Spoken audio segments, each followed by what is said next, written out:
தென் மாநில முதலமைச்சர்கள் மாநாட்டில் பங்கேற்பதற்காக சென்னை வந்த மத்திய உள்துறை அமைச்சர் அமித்ஷாவை முதலமைச்சர் விஜய் சந்தித்து ஆலோசனை நடத்தினார். 31வது தென் மாநில முதலமைச்சர்கள் மாநாடு சென்னையை அடுத்த கோவளத்தில் உள்ள நட்சத்திர விடுதியில் இன்று நடைபெறவுள்ளது. இந்த மாநாட்டில் பங்கேற்க உள்துறை அமைச்சர் அமித்ஷா டெல்லியிலிருந்து தனி விமானம் மூலம் நேற்றிரவு 9 மணி அளவில் சென்னை வந்தடைந்தார். அவரை அமைச்சர் ராஜ்மோகன், பாஜக மற்றும் அதிமுக தலைவர்கள் வரவேற்றனர். அதன்பின் அங்கிருந்து மாநாடு நடக்கவுள்ள நட்சத்திர விடுதிக்கு சென்ற மத்திய அமைச்சர் அமித்ஷாவை முதலமைச்சர் விஜய் வரவேற்றார்.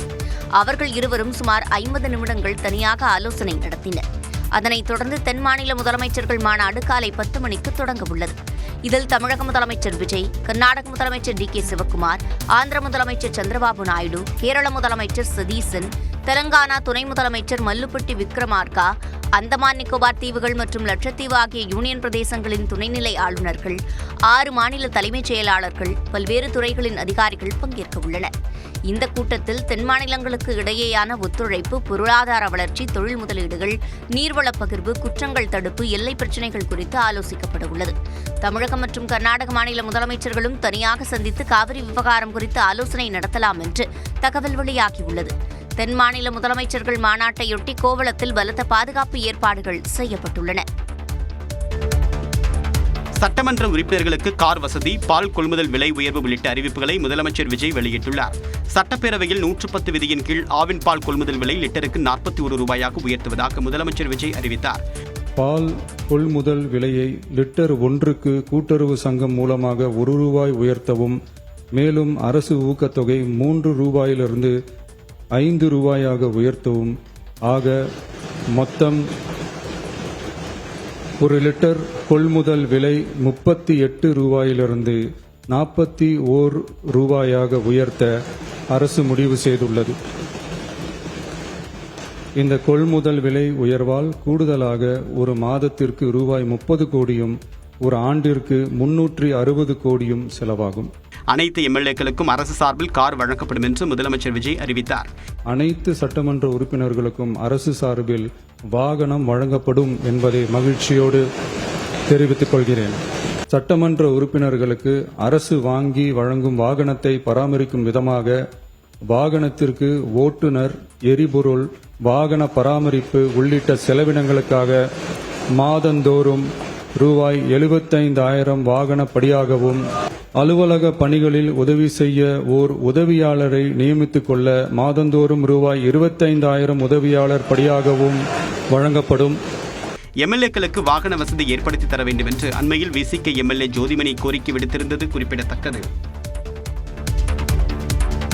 மருத்துவ காப்பீட்டுத் தொகையை 25 லட்சம் ரூபாயாக உயர்த்தி அறிவித்த முதலமைச்சர் விஜய், சென்னை பெரம்பூரில் 300 கோடி ரூபாய் மதிப்பீட்டில் பன்னோக்கு உயர் சிறப்பு மருத்துவமனை அமைக்கப்படும் என்றார். முதலமைச்சரின் விரிவான மருத்துவ காப்பீட்டுத் திட்டத்தின் இலவச மருத்துவ சிகிச்சைக்கான மருத்துவ காப்பீட்டுத் தொகை ஆண்டொன்றுக்கு தற்போதுள்ள 5 லட்சத்திலிருந்து ரூபாய் 25 லட்சமாக உயர்த்தப்படும். அரசு மருத்துவக் கல்லூரிகளில் கூடுதல் மாணவர் சேர்க்கை இடங்கள் உருவாக்கப்படும், 7 புதிய செவிலியர் கல்லூரிகள் உருவாக்கப்படும் உள்ளிட்ட அறிவிப்புகளையும் முதலமைச்சர் வெளியிட்டார்.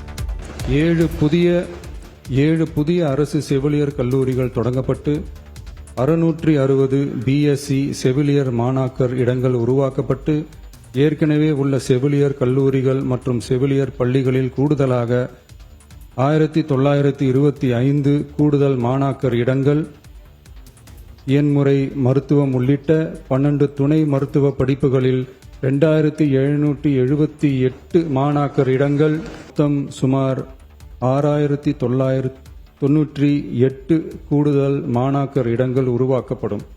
673 கோடியே 44 லட்சம் ரூபாய் மதிப்பீட்டில் முதலமைச்சரின் புற்றுநோய் பராமரிப்பு இயக்கம் மேம்படுத்தப்படும் என்று அறிவித்த முதலமைச்சர் விஜய், தஞ்சை, கோவை, மதுரை, நெல்லை, விழுப்புரத்தில் 5 மண்டல புற்றுநோய் மையங்கள் அமைக்கப்படும் என்று தெரிவித்தார். திருநங்கைகளுக்கு சென்னை ஸ்டான்லி, திருநெல்வேலி உட்பட மேலும் 7 அரசு மருத்துவமனைகளில் முதலமைச்சரின் விரிவான மருத்துவ காப்பீட்டுத் திட்டத்தின் கீழ் சிகிச்சை வழங்கப்படும் என்று முதலமைச்சர் விஜய் அறிவித்தார். கடந்த காலங்களில் 3 துறைகளில் நடந்த முறைகேடுகள் குறித்த கோப்புகள் தன்னிடம் இருப்பதாகவும், தேவையான நேரத்தில் அதனை வெளியிடுவேன் என்றும் சட்டப்பேரவையில் முதலமைச்சர் விஜய் தெரிவித்துள்ளார். ஆதாரம்னு கேட்குறாங்க. ஒரு 1 வீக் பேக் மாண்புமிகு நிதியமைச்சர் பேசும்போது ஒரு 3 டிபார்ட்மெண்ட்லேருந்து ரிவ்யூ பண்ணி அந்த ஃபைல்ஸ்லாம் என் டேபிளில் இருக்குன்னு சொன்னார். அது ஏதோ போகிற போக்கில் அவர் சொல்லலை, உண்மையிலேயே என் டேபிளில் இருக்கு. அத்தனையும் ப்ரூஃபோட இருக்கு. ஓப்பன் பண்ண வச்சிடாதீங்க. எப்போ ஓப்பன் பண்ணணுமோ அப்போ கரெக்டாக எல்லாமே ஓப்பன் ஆகும். தான் பேசினால் இடைத்தேர்தலிலும் எதிர்க்கட்சிகளுக்கு வெற்றி கிடைக்காது என்று முதலமைச்சர் விஜய் மறைமுகமாக குறிப்பிட்டார். மக்கள்கிட்ட எப்போ பேசணும், என்ன பேசணும், எப்படி பேசணும் எல்லாம் பேசிட்டு தான் அன்பா ஆசையா எங்க எல்லாரையும் கொண்டாந்து உட்கார வச்சிருக்கிறாங்க.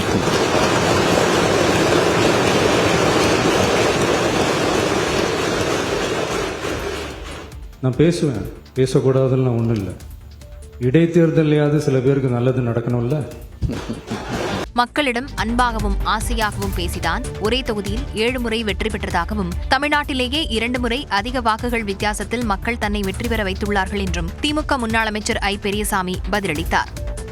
என்னிடம் கார் இல்லை என சட்டமன்றத்தில் பேசிய பெரியகுளம் தாவேகா எம்எல்ஏ சபரி ஐங்கரன் டாடா டிகோ ரக கார் வைத்திருப்பதாக தேர்தல் பிரமாண பத்திரத்தில் குறிப்பிடப்பட்டிருப்பது பேசுபொருளாகியுள்ளது.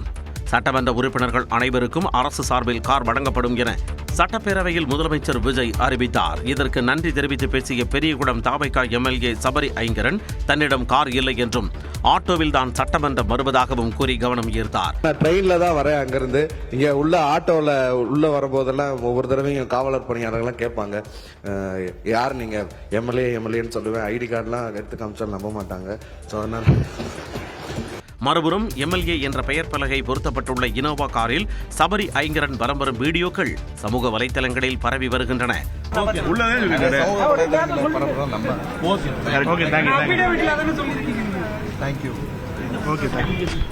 அதோடு கடந்த சட்டப்பேரவை தேர்தல் பிரமாண பத்திரத்தில் தன்னிடம் 5 லட்சம் ரூபாய் மதிப்பிலான டாடா டிகோ ரக கார் இருப்பதாக அவர் தெரிவித்திருப்பது சர்ச்சையை ஏற்படுத்தியுள்ளது.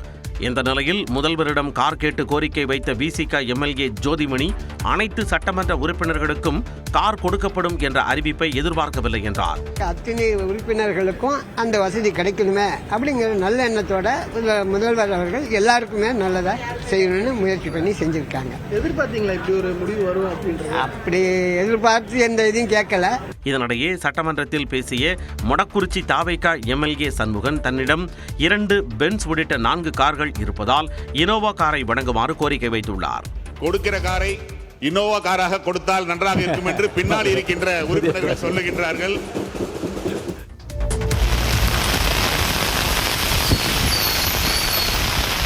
தமிழ்நாட்டில் பெரும்பாலான இடங்களில் வெப்பம் நிலவும் நிலையில் சில இடங்களில் மழை பெய்துள்ளது. தருமபுரி மற்றும் சுற்றுவட்டாரத்தில் கடந்த 1 மாதத்திற்கு மேலாக வெயில் வாட்டி வதைத்த நிலையில் அரூர், பாப்பிரெட்டிப்பட்டி, கோட்டப்பட்டி, இலக்கியம்பட்டி, வெண்ணாம்பட்டி உள்ளிட்ட இடங்களில் பெய்த மழை மண்ணை குளிர்வித்தது. புதுக்கோட்டை மாவட்டம் அதன் சுற்றுவட்டாரத்தில் குளிர்ந்த காற்றுடன் கூடிய மிதமான மழை பெய்தது. இலுப்பூர், அன்னவாசல், பெருமாநாடு, திருவப்பூர், கந்தர்வக்கோட்டையில் பெய்த மழையால் வெப்பம் தணிந்தது. காஞ்சிபுரம் சுற்று வட்டார பகுதிகளில் 1 மணி நேரத்திற்கு மேலாக கனமழை பொழிந்தது. ஓரிக்கை, செவிரிமேடு, ஸ்ரீபெரும்புதூர், சுங்குவார் சத்திரம், ஒரகடம், வாலாஜாபாத்தில் மழை வெளுத்து வாங்கியது. திருவாரூர் மாவட்டத்தின் பல்வேறு இடங்களில் 1 மணி நேரத்திற்கு மேலாக பெய்த கனமழையால் குறுவை நெல் சாகுபடி விவசாயிகள் மகிழ்ச்சி அடைந்தனர். திருச்சி மாவட்டம் மணப்பாறை சுற்று வட்டாரத்தில் திடீரென மழை கொட்டி தீர்த்தது. திருவள்ளூர் மாவட்டத்தில் திருத்தணி, ஆற்காடு குப்பம், லட்சுமாபுரம், அருங்குளம், கேஜி கண்டிகை, மத்தூரில் கனமழை பெய்தது.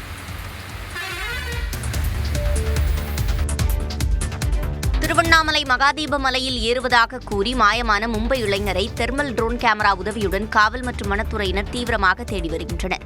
மகாராஷ்டிரா மாநிலம் மும்பையைச் சேர்ந்த தர்ஷன் என்ற இளைஞர் சுமார் 10 நாட்களுக்கு முன்பு ஆன்மீக சுற்றுலாவாக திருவண்ணாமலை வந்துள்ளார். பின்னர் அவர் வீடு திரும்பாத நிலையில் தனது தாயிடம் வீடியோ காலில் பேசியபோது மகாதீப மலையில் ஏறுவதாக கூறியுள்ளார். இந்நிலையில் தர்ஷன் மாயமானதை தொடர்ந்து அவரது சகோதரர் திருவண்ணாமலை மாநகர காவல் நிலையத்தில் புகார் அளித்தார். அதன் பேரில் 20க்கும் மேற்பட்ட காவலர்கள் மற்றும் வனத்துறையினர் இணைந்து மகாதீப மலையில் தேடுதல் பணியில் ஈடுபட்டு வருகின்றனர். கந்தாசிரமம் உள்ளிட்ட இடங்களில் தெர்மல் ட்ரோன் கேமரா மூலம் கடந்த 2 நாட்களாக தேடியும் இதுவரை தர்ஷன் குறித்த எந்த தகவலும் கிடைக்கவில்லை. தர்ஷன் மலையில் இருக்கிறாரா அல்லது வேறு எங்காவது சென்றுள்ளாரா என்பது தெரியாத நிலையில் காவலர்கள் மற்றும் வனத்துறையினர் தொடர்ந்து தேடுதல் பணியில் ஈடுபட்டுள்ளனர்.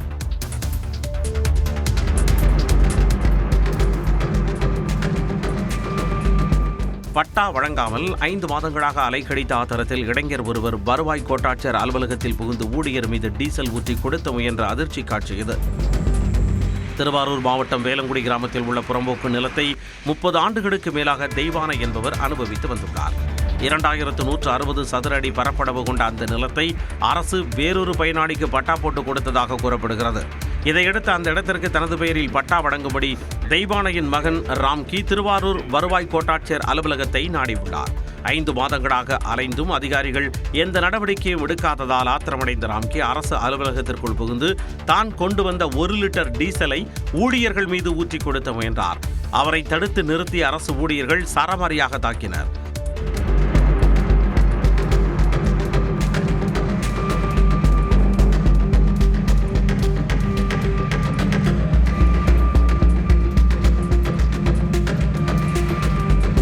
தள்ளுமுள்ளு ஏற்பட்டதில் சன்னாநல்லூர் கிராம நிர்வாக அலுவலர் விஜய்க்கு காயம் ஏற்பட்டது. ராம்கியை பிடித்து காவல்துறையினர் விசாரித்து வருகின்றனர். தமிழ்நாட்டில் அரசு கல்லூரி மாணவர்கள் போராட்டத்தில் பங்கேற்க தடை விதித்த சுற்றறிக்கையை கடும் எதிர்ப்பிற்கு பிறகு கல்லூரி கல்வி இயக்ககம் திரும்பப் பெற்றுக் கொண்டது. கடந்த 17ஆம் தேதி அரசு கலை மற்றும் அறிவியல் கல்லூரி முதல்வர்களுக்கு அனுப்பப்பட்ட சுற்றறிக்கையில் இடதுசாரிகள் மற்றும் தமிழ்நாடு கரப்பான்பூச்சி ஜனதா கட்சி முன்னெடுக்கும் போராட்டங்களில் மாணவர்கள் பங்கேற்பதை தடுக்க உரிய நடவடிக்கை எடுக்க வேண்டும் என்று கூறப்பட்டிருந்தது. இதற்கு பல்வேறு தரப்பிலிருந்தும் கடும் எதிர்ப்பு எழுந்தது. குறிப்பாக சென்னை சைதாப்பேட்டையில் இந்திய கம்யூனிஸ்ட் கட்சியின் மாணவர் அமைப்பான அனைத்திந்திய மாணவர் பெருமன்றம் சார்பில் சாலை மறியல் போராட்டம் நடைபெற்றது. இந்த நிலையில் சென்னையில் செய்தியாளர்களை சந்தித்த கல்லூரி கல்வி இயக்கக இணை இயக்குநர் சிந்தியா செல்வி அனைத்து கல்லூரி முதல்வர்களுக்கும் அனுப்பப்பட்ட சுற்றறிக்கை திரும்பப் பெறப்பட்டதாக கூறினார்.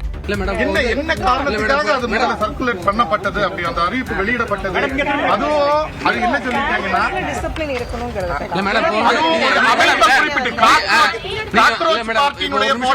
கம்யூனிஸ்ட் கட்சிகளும் சொல்லி நேம குறிப்பிட்டதுக்கு காரணம் என்ன மேடம்? கல்லூரிக்குள்ள கேம்பஸ்கள் டிசிப்ளின் பொதுவா மாணவர்கள் சொல்லிருந்தா பிரச்சனை இல்ல மேடம். இல்ல மேடம், இல்ல மேடம், கட்சியின் பேரை மென்ஷன் பண்றது காரணம் என்ன மேடம்?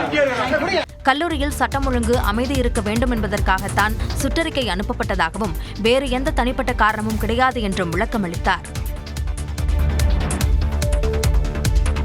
கம்யூனிஸ்ட் கட்சி நிர்வாகிகளின் பெயர் மற்றும் முகவரிகளை சேகரிக்குமாறு உத்தரவிட்ட வட்டாட்சியர் பணியிட மாற்றம் செய்ததை ஏற்க முடியாது என்றும் அவர் மீது கடுமையான நடவடிக்கை எடுக்க வேண்டும் என மார்க்சிஸ்ட் கம்யூனிஸ்ட் மாநில செயலாளர் பே சண்முகம் வலியுறுத்தியுள்ளார். திண்டுக்கல் மாவட்டம் குஜிலியம்பாறையில் கடந்த 10 நாட்களுக்கு முன்பு பயிற்சி வட்டாட்சியராக பொறுப்பேற்றுக் கொண்ட ஐயாசாமி இந்திய கம்யூனிஸ்ட் மற்றும் மார்க்சிஸ்ட் கம்யூனிஸ்ட் கட்சி நிர்வாகிகளின் பெயர் முகவரிகளை சேகரிக்குமாறு கிராம நிர்வாக அலுவலர்களுக்கு உத்தரவிட்டு சுற்றறிக்கையை அனுப்பியிருந்தார். இதற்கு இரு கம்யூனிஸ்ட் கட்சிகளும் கடும் எதிர்ப்பு தெரிவித்த நிலையில் வட்டாட்சியர் ஐயாசாமியை சென்னைக்கு இடமாற்றம் செய்து ஆட்சியர் துர்காமூர்த்தி உத்தரவிட்டுள்ளார்.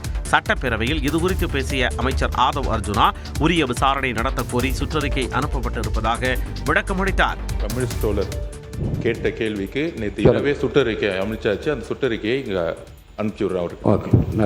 இச்சூழ்நிலையில் வட்டாட்சியர் மீது நடவடிக்கை எடுப்பதற்கு பதிலாக அவர் பயிற்சி முடித்து விடுவிக்கப்பட்டு சென்னை வருவாய் நிர்வாக ஆணையர் அலுவலகத்தில் பணியேற்கும் வகையில் மாவட்ட ஆட்சியர் நடவடிக்கை எடுத்திருப்பது ஏற்புடையது அல்ல என்றும் வட்டாட்சியரின் செயல் சட்டவிரோதமானது, கடும் கண்டனத்திற்குரியது ஆகும் எனவும் மார்க்சிஸ்ட் கம்யூனிஸ்ட் மாநில செயலாளர் பே சண்முகம் எக்ஸ் பக்கத்தில் பதிவிட்டுள்ளார். மாநில அரசின் வழிகாட்டுதலின் அடிப்படையில்தான் மாவட்ட ஆட்சியரின் நடவடிக்கை என்றால் அரசின் அணுகுமுறை மிக மிக மோசமானது என்றும் வட்டாட்சியர் மீது கடுமையான நடவடிக்கை எடுக்க வேண்டும் எனவும் வலியுறுத்தியுள்ளார். மின்வாரியத்தில் அலுமினிய கம்பிகள் கொள்முதல் முறைகேடு தொடர்பாக நடத்தப்பட்ட சோதனையில் முக்கிய ஆவணங்கள் கைப்பற்றப்பட்டதாக லஞ்ச ஒழிப்புத்துறை தெரிவித்துள்ளது. தமிழக மின்வாரியத்தில் 2021 முதல் 2023 ஆண்டு வரையிலான காலத்தில் 2,07,495 கிலோமீட்டர் தொலைவுக்கு பொருத்துவதற்காக அலுமினிய மின்கம்பிகள் கொள்முதல் செய்ததில் முறைகேடு நடைபெற்றதாக குற்றச்சாட்டு எழுந்தது. இது தொடர்பாக கடந்த ஜூன் 30ஆம் தேதியன்று லஞ்ச ஒழிப்புத்துறை வழக்கு பதிவு செய்தது. இந்த வழக்கில் லஞ்ச ஒழிப்புத்துறையினர் மாநிலம் முழுவதும் 60 இடங்களில் நேற்று அதிரடி சோதனையில் ஈடுபட்டனர். மின்வாரிய அதிகாரிகள், அரசு ஊழியர்கள், தனிநபர்களின் வீடு, அலுவலகங்கள் மற்றும் அலுமினிய மின்கம்பி தயாரிப்பு நிறுவனங்கள், டெண்டரில் பங்கேற்ற நிறுவனங்களில் சோதனை நடைபெற்றது. சென்னை பெருங்குடியில் உள்ள Bhuvana enterprises and metro power transmission private limited, Vikashini conductors company, Shanvi electronics company மற்றும் ஸ்ரீதர் எலக்ட்ரோடெக் ஆகிய 4 நிறுவனங்களில் சோதனை நடைபெற்றது.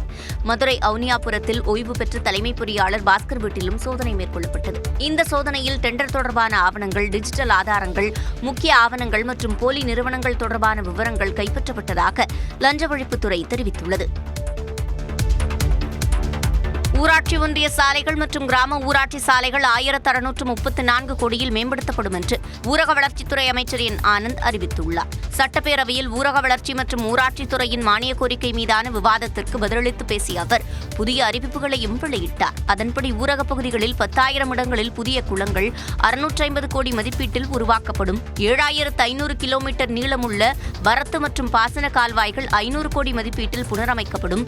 எல்னினோ தாக்கத்தை கருத்தில் கொண்டு 1000 ஏக்கர் மேய்ச்சல் நிலங்கள் 100 கோடியில் மேம்படுத்தப்படும் என்றும் அமைச்சர் அறிவித்தார். நடப்பாண்டில் சிறப்பாக செயல்படும் 1000 சுய உதவிக்குழுக்களுக்கு 1 லட்சம் ரூபாய் வீதம் ஊக்கத்தொகையாக வெற்றி பெண்கள் சுய உதவிக்குழு விருது வழங்கப்படும்.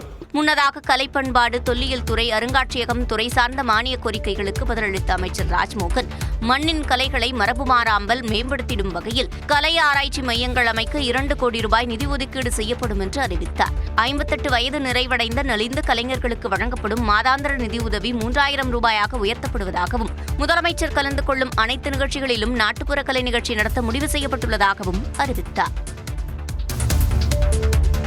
சர்க்கார் படத்தின் போஸ்டரை கிழிக்காமல் இருந்திருந்தால் அதிமுக மீண்டும் ஆட்சிக்கு வந்திருக்கும் என அமைச்சர் ஆனந்த் தெரிவித்துள்ளார். சட்டப்பேரவையில் பேசிய அவர் முதலமைச்சர் விஜய் சந்தித்த பிரச்சனைகளை குறிப்பிட்டார்.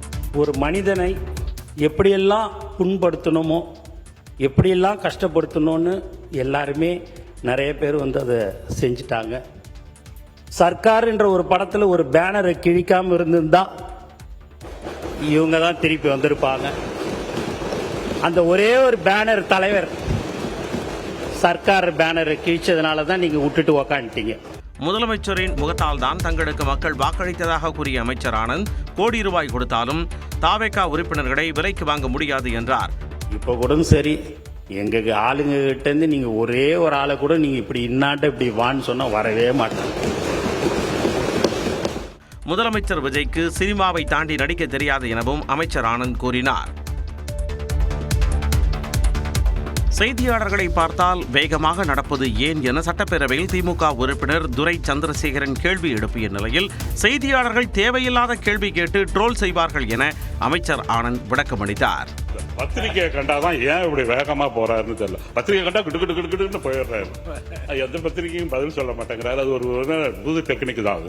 அப்புறம் அண்ணன் சொன்னாங்க பிரஸ் எல்லாம் பார்த்து வேகமா நடக்கிற நீட்டுன்னு. ஆனா நீங்க தான் ஒரு தனியா ஒரு நிறுவனமே வச்சுக்கின்னு நீங்க இப்படி எல்லாம் கேள்வி கேளுங்க, இவங்களை எப்படியாவது விடாதீங்க, ஏதாவது எடக்கு முடக்கா கேட்டு அதை எப்படியாவது ட்ரோல் பண்ணலான்ற ஒரே ஒரு நோக்கத்திலே தான் இந்த பிரஸ் எல்லாம் நீங்க கேள்வி கேட்க விட்டே எங்க ஆளுங்களை கேட்க விடுறதே உங்க வேலையா இருந்ததுன்னா இதுக்கெல்லாம் நாங்க ஓடல, பயப்படல. விளம்பரத்திற்காக மருத்துவ காப்பீட்டு திட்டத்திற்கான நிதி உயர்த்தப்பட்டுள்ளதாக திமுக மருத்துவர் அணி செயலாளர் எழிலன் விமர்சித்துள்ளார். சென்னை அண்ணா அறிவாலயத்தில் ஊடகங்களிடம் பேசிய அவர் முதலமைச்சரின் அறிவிப்பில் பல்வேறு சந்தேகங்கள் எழுப்பினார். ஒரு கார்டுக்கான பிரீமியம் எவ்வளவு அதிகப்படுத்த போது, நீங்க 25 லட்சம் சம் அஷ்யூர்ட்னா நீங்க எவ்வளவு ரூபாய் நீங்க ஒதுக்கீடு அதிகப்படுத்த போறீங்க? 1,200 கோடி ரூபாயில இருந்து 4,000 கோடி ரூபாய் வருஷத்துக்கு ஆண்டுக்கு நீங்க இன்க்ரீஸ் பண்ண போறீங்களா? 3, நீங்க கொடுக்க வேண்டிய பேக்கேஜ் ரேட்ஸ், ஒரு ப்ரொசீஜருக்கான பேக்கேஜ் ரேட்ஸ் விரிவுபடுத்த போறீங்களா? இல்ல number of private hospitals empanel பண்ண போற அதிகரிக்க போறீங்களா? எம்எல்ஏக்களுக்கு கார் வழங்குவதற்கான அறிவிப்பு குறித்தும் கேள்வி எழுப்பினார். விவசாய கடன் தள்ளுபடி இருக்கு, நிதி பற்றாக்குறை இருக்கு, பல்வேறு திட்டங்கள் செயல்படுத்தவங்களுக்கு நீங்க போன ஆட்சி காலத்துல கஜானாவை காலி செஞ்சுட்டு போயிருக்காங்களா சொல்லும் போது நீங்க இப்ப என்ன சொல்றீங்கன்னா, இந்த மாதிரியான ஸ்கீம்ஸை நீங்க டெலிவர் பண்ணும்போது அப்ப நீங்க சொன்ன முன்ன வாக்கு கஜானா காலி, கஜானாவை தொலைத்து சென்று விட்டார்கள் என்று சொல்ற கான்செப்ட் இங்க இல்லாம போயிடுது. தாவேகா ஆட்சி வெளிப்படைத்தன்மையோடு இல்லை என குற்றம் சாட்டிய எழிலன் விளம்பர நோக்கத்திற்காக அறிவிப்புகள் வெளியாவதாக விமர்சித்தார்.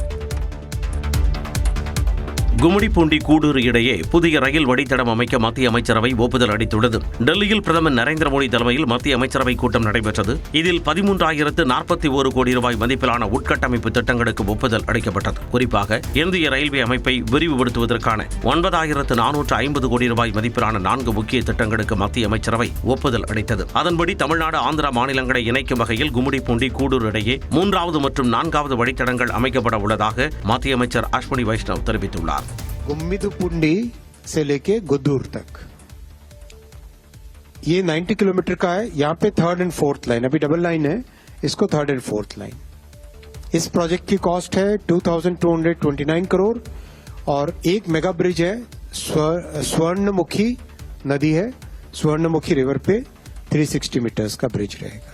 அதேபோல மேற்கு வங்கம், ஒடிசா மாநிலங்களுக்கு இடையே கரக்பூர் பத்ரக் வழித்தடம், ஒடிசாவில் பத்ரக் ஹரிதாஸ்பூர் வழித்தடம், ஒடிசா துறைமுக இணைப்பை மேம்படுத்த கட்டாக் பார்தீப் வழித்தடம் அமைய உள்ளதாகவும் அமைச்சர் அஸ்வினி வைஷ்ணவ் அறிவித்துள்ளார்.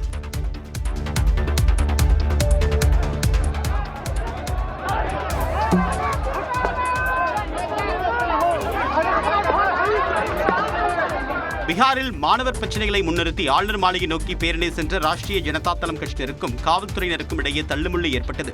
நீட் வினாத்தாள் கசிவை கண்டித்து கடந்த மாதம் 25ஆம் தேதி பீகாரில் நடைபெற்ற மாணவர்கள் போராட்டத்தில் காவலர் ஒருவர் AK-47 ரக துப்பாக்கி பயன்படுத்தி மாணவர்கள் மீது துப்பாக்கிச்சூடு நடத்தினார்.